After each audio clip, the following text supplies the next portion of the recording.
strong enough, and he feels that our inability to trace at pace when it comes to contacts could be our Achilles heel. What are your thoughts on this? Yeah, I did see those comments, and I think you've always would have heard me say, and perhaps the Director General will have a comment on this too, that there are those three areas that we must be absolutely watertight on.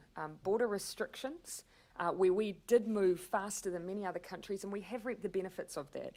But border restrictions, the work on contact tracing, and of course just general use of isolation and quarantining is a part of that. On border restrictions, I've already indicated that we will continue to ramp those up, and we'll be doing that shortly. On contact tracing, the Director General's talked about the extra support we're putting in there, the fact we want that backed up by new technological solutions.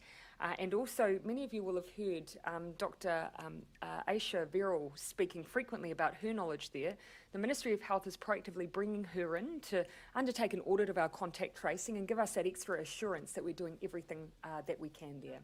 Perhaps, Director General, is there anything further on that you want to say in response to David Skeggs? Yes, just, two comments, and I agree with what Professor Skegg was saying, that actually, if we're going to go for the elimination approach, which is our extended keep it out, stamp it out, and for when we move down out into alert level 3, we need to be very confident we are not letting new cases into the country at the border, so we are providing active advice to the to Cabinet around options there. The controls haven't been watertight, they remain not watertight, and isn't this still a risk even from the people that have been allowed under Again, I just want to point to the evidence base for that, because that's making an assumption that people who are in self-isolation, which we've been using as a tool for the whole country we've used self-isolation for, and for border controls we've used it since February.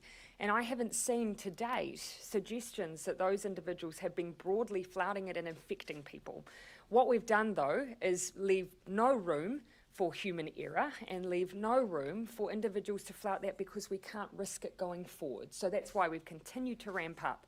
We now have a situation where well over 1,000 people are in hotels monitored by the government, and that will only set to increase. That the regime then is open to human error and is open to people being... Well, so is Alert Level 4, but we have continued to rely on people following the rules, and I haven't seen suggestions that we have a broad, wide-ranging breach of that, but equally we don't want to leave room for that.